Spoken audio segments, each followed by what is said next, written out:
So what I want to talk about today is I'm going to try to record this in an hour, because this only has an hour's worth of memory on it, unless somebody else brought another one with them. But I want to talk about a wide variety of things that make up a network, and we're going to talk about cabling, and we're going to talk about the internet, we're going to talk a little bit about routers, and we're going to talk about the basic fundamentals of what goes into making an internet-enabled network and a variety of things. So probably the thing to get into is, first off, what are the cables that are out there that are available? And so I want to just get into some of the basics of what's out there. We have a bunch of different locations that, as you recall, you don't have a textbook, but a lot of the items that you can find out about the text that would normally be in a text can be found on these websites that I've looked for carefully. And sure, some of them are a little bit old, but you're also getting a very good idea of what goes into a network anyway. Just to give you a little bit of background, one of the first types of network that's out there, and I don't know if you can see that at all, is there? That's good. Is it all right? Mm-hmm. Okay. Might as well make it a little bit darker.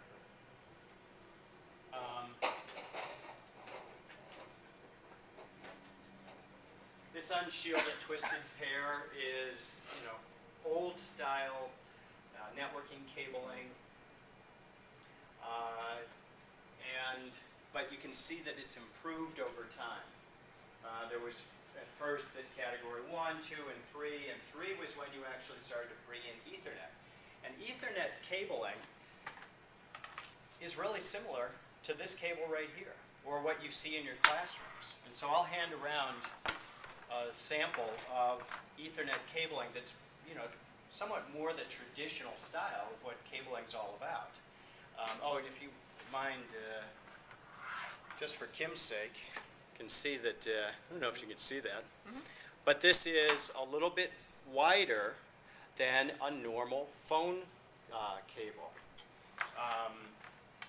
And a phone cable, on the other hand, can actually look very, very similar. This is what they, by the way, that plug on there is called an RJ45. It's a wider plug than a regular phone. I'm going to pass around, I guess neither one of these are RJ6. These are both RJ11s.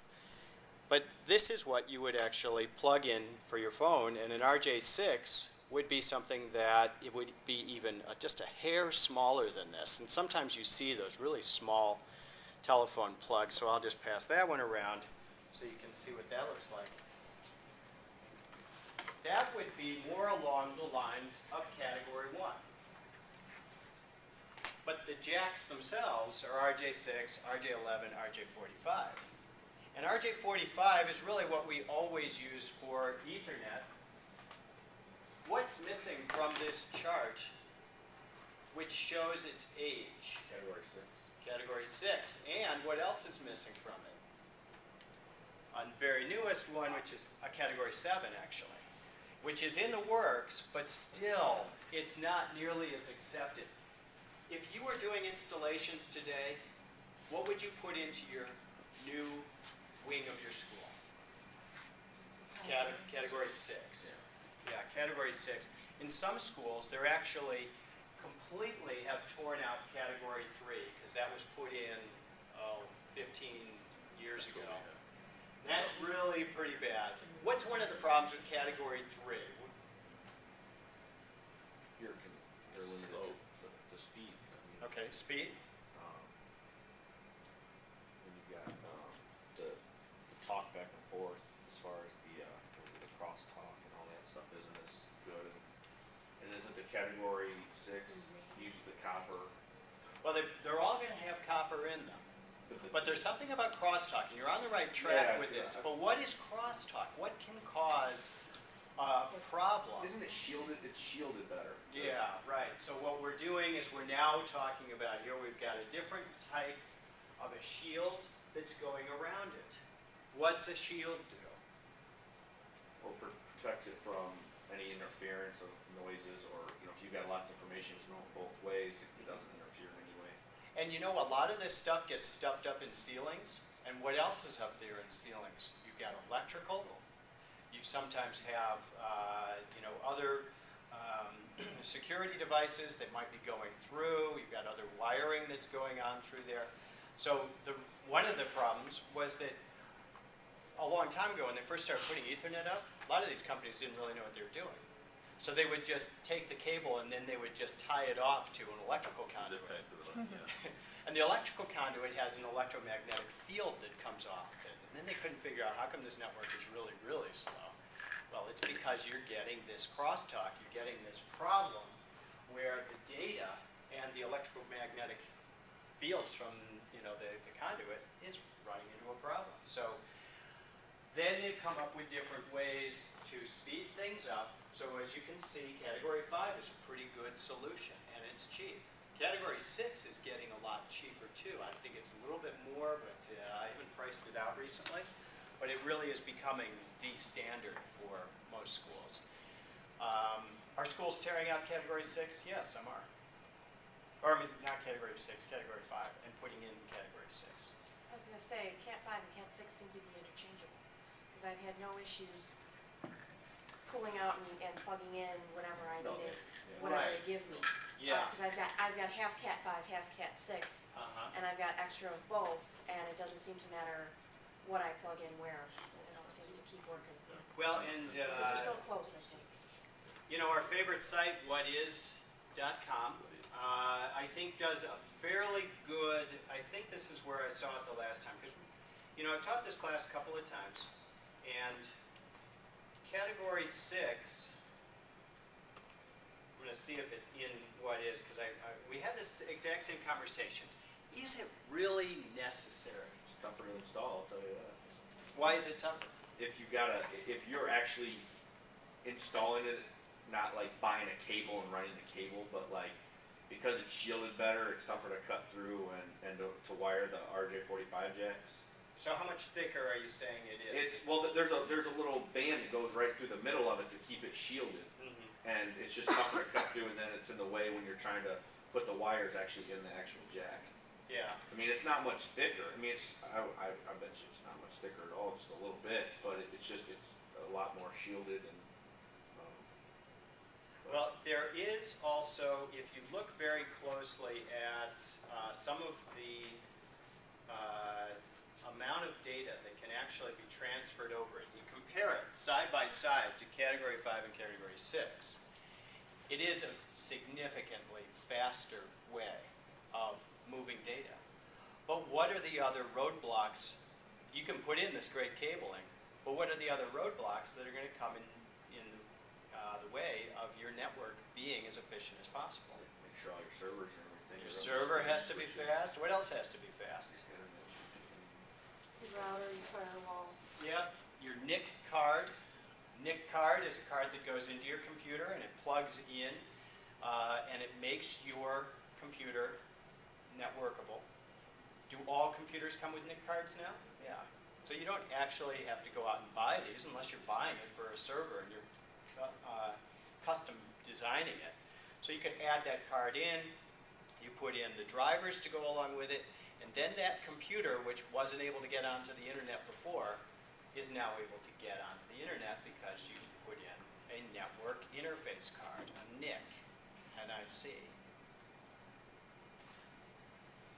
So you've got all these other things that can slow down your network that it's probably, if you have the choice of putting in one or the other, and it's not too much more, then you may just choose to go with a Category 6 as opposed to going with something else. Now, going back to our cabling, by the way, you know, you can pour over some of this stuff, but for the sake of recording this for Kim and trying to get it done in the hour that we've got, I want to try to get some of this, and we can revisit some of these maybe afterwards, but I do want to get some of the basics out. Moving on a little further, this, by the way, is the RJ45 connector. Then there's shielded, twisted pair, there's coaxial cable. And what's the difference with coaxial cable? What do we have that's different about coaxial that you have in your house for cable? How is this in terms of speed?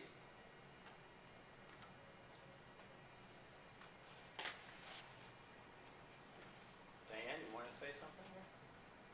In terms of speed, it's supposed to be better, yeah? Yeah, it's a much stronger, more robust connection.